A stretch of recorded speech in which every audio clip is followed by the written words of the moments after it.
So I'm a little late, but I just got done watching Acolyte episode 3. What the absolute hell? Like, what the absolute hell?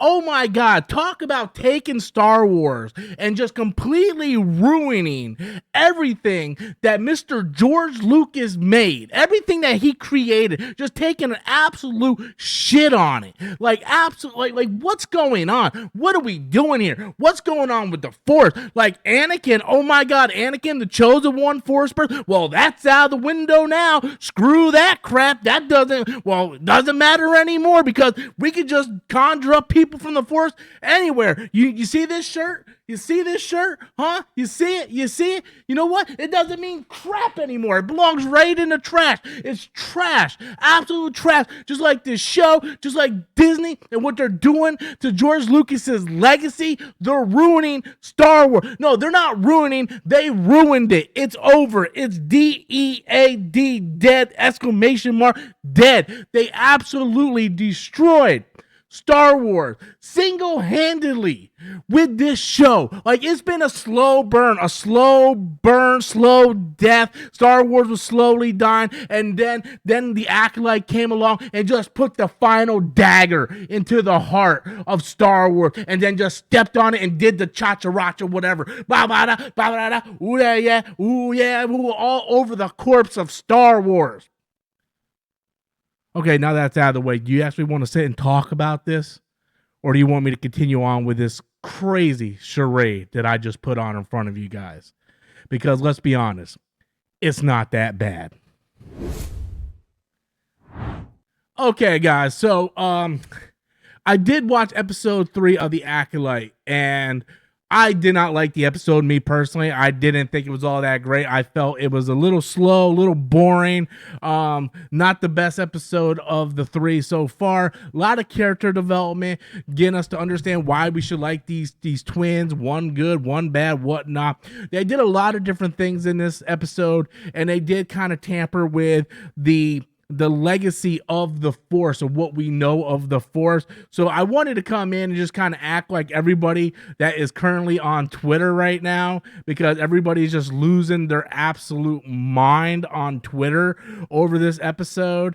It just kills me that people are just like losing their mind to this extent over not only this show, but this episode in particular. I even had a close friend of mine who's a big Star Wars fan reach out to me, and they're like, they completely ruined Anakin in this episode.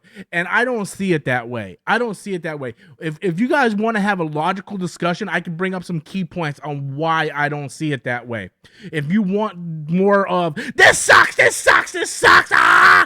I'm sorry, I can't fake it, I can't fake it. I had all intents and purposes coming on here, like the other channels, and just running it down the throat of like, oh my God, it sucks, they ruined it. I do think Disney Star Wars has messed up a lot. I think Star Wars is now mediocre, where Star Wars used to be like the gold standard. I do think Disney kind of made Star Wars mediocre, and I do think there's a lot of bads in Star Wars right now. Like Book of Boba Fett was bad. The way some of these shows ended, like the no use of Star Wars music killed shows like Kenobi. The force of gender equality and social politics ruined stuff by putting people like Reva in there, and all that stuff just kind of ruined it. And even George Lucas came out recently and said, you just can't put pants on a chick and expect her to be a boss, a boss bitch, you know what I mean? Or whatever the fuck. He didn't use that terminology. That's my terminology. But he basically said you can't put chicks on pants on a chick and expect her to be the hero.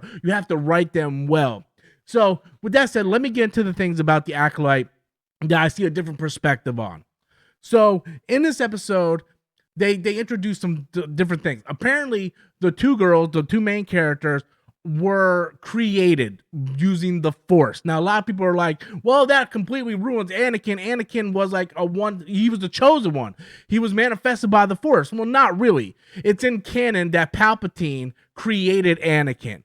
Palpatine, I guess, learning whatever he learned from Plagueis, was able to manipulate the midichlorians and create Anakin. That is in canon. That is in continuity, whether you read some of the books, the comic books, or even pay attention to Revenge of the Sith in the opera scene.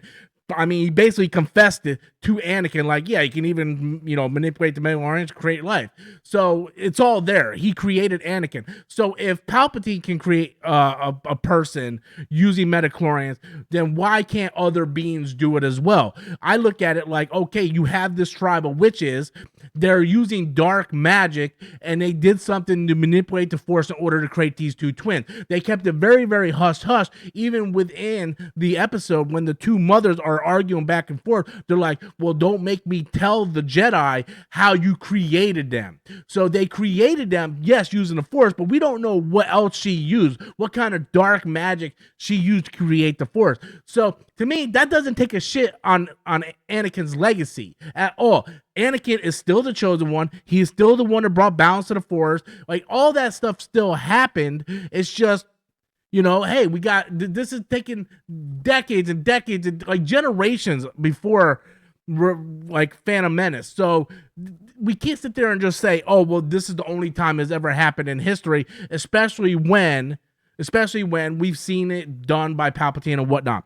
Another thing a lot of people are complaining about in this episode is the way the Jedi are being portrayed, the way the Jedi are being looked at, like almost like the villains, and we're supposed to sympathize with these witches right here. And you can see people on Twitter kind of going off like, oh my God, I can't believe Disney's showing this. And Disney showed a lot worse than this. I don't see what the problem is with this. But the thing is with this, the way I look at it is the Jedi are basically the cops of the universe. They are going around the universe looking for potential suitors that, have some kind of Force-like abilities, and they test the children.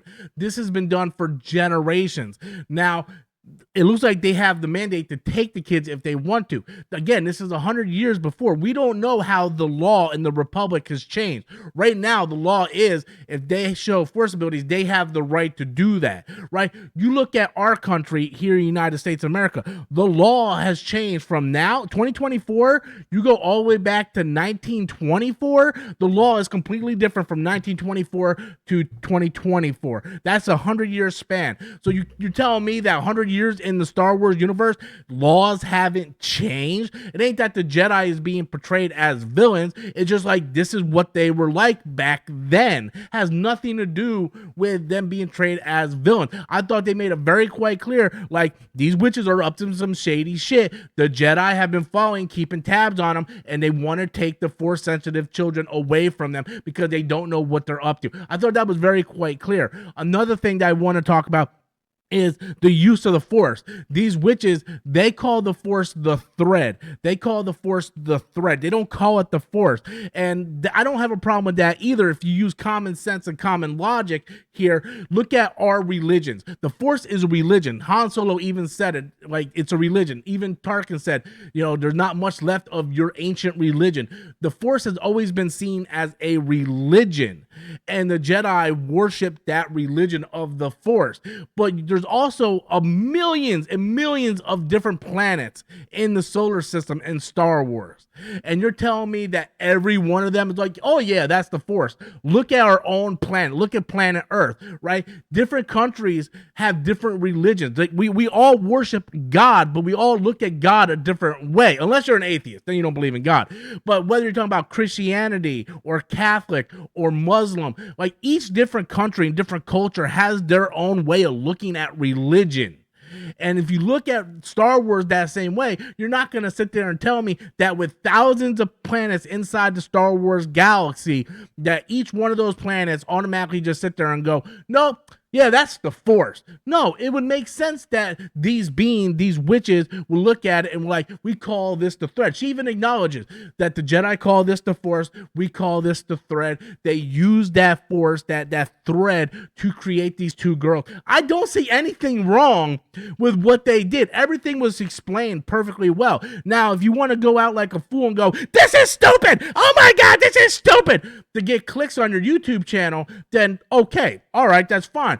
But if you want to have an intelligent conversation and actually break down the writing of this show, they lay every single thing out there. There are people in the Amazon in South America that still live very tribalistic. They don't speak any kind of native language. They hunt with bows and arrows, and if you go down there as a civilian, they will rip you and shred you apart in the Amazon. It's very barbaric. They're living centuries behind what we are in civilization now, and this is happening right now in the planet Earth.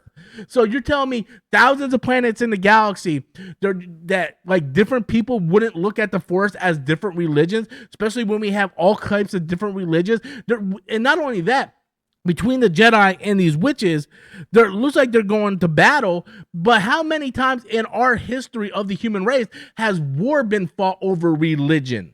You know, Jesus Christ died because the Jews and stuff didn't believe that he was the Son of God. Like, they didn't believe he was the Son of God, and they crucified him. You know, and I'm not a very religious person. I believe in God in my own way. I know the basics, so if I got that analogy wrong, I apologize. But just look at our own history and look at what's happened and how much war has happened over religions, different reviews. Like, there's been so many different holy wars throughout the human history. So I personally don't see any. One, they didn't ruin Anakin because I explained it. Two, they didn't ruin the Force because I explained that too. And they did not ruin the Jedi because you're just looking at different time periods. So anyway, that's my thoughts on it. So if you came in this video expecting, holy shit, they fucked it. They fucked it. They fucked it. They fucked Star Wars. I'm really sorry. I wanted to have an intelligent conversation, and I hope somebody walks away going, oh, that's a great breakdown, Rob. You really broke that down. That's a great breakdown. I still don't like the show, but you definitely broke it down and explained why it fits in and it doesn't ruin what I like. And if you are one of those people, I said this to my boy Danny, you can always look at Star Wars as 6 movies. Episodes 1 through episode 6, what George Lucas created. And you can enjoy those movies by themselves, and you never have to worry about anything Disney put together. But if you are a Star Wars fan and you want to expand, then I do think this fits in and doesn't ruin anything. So that's just my thoughts on it. But you always have the legend stuff. You always have George Lucas's original material. You don't have to like this. You can still be a hardcore Star Wars fan and not enjoy this show or enjoy Disney. But saying it ruined Star Wars, I think that's a little hyperbole myself. But thank you guys so much for watching. I'm Robert Storms. Until next time, as always, that's my opinion.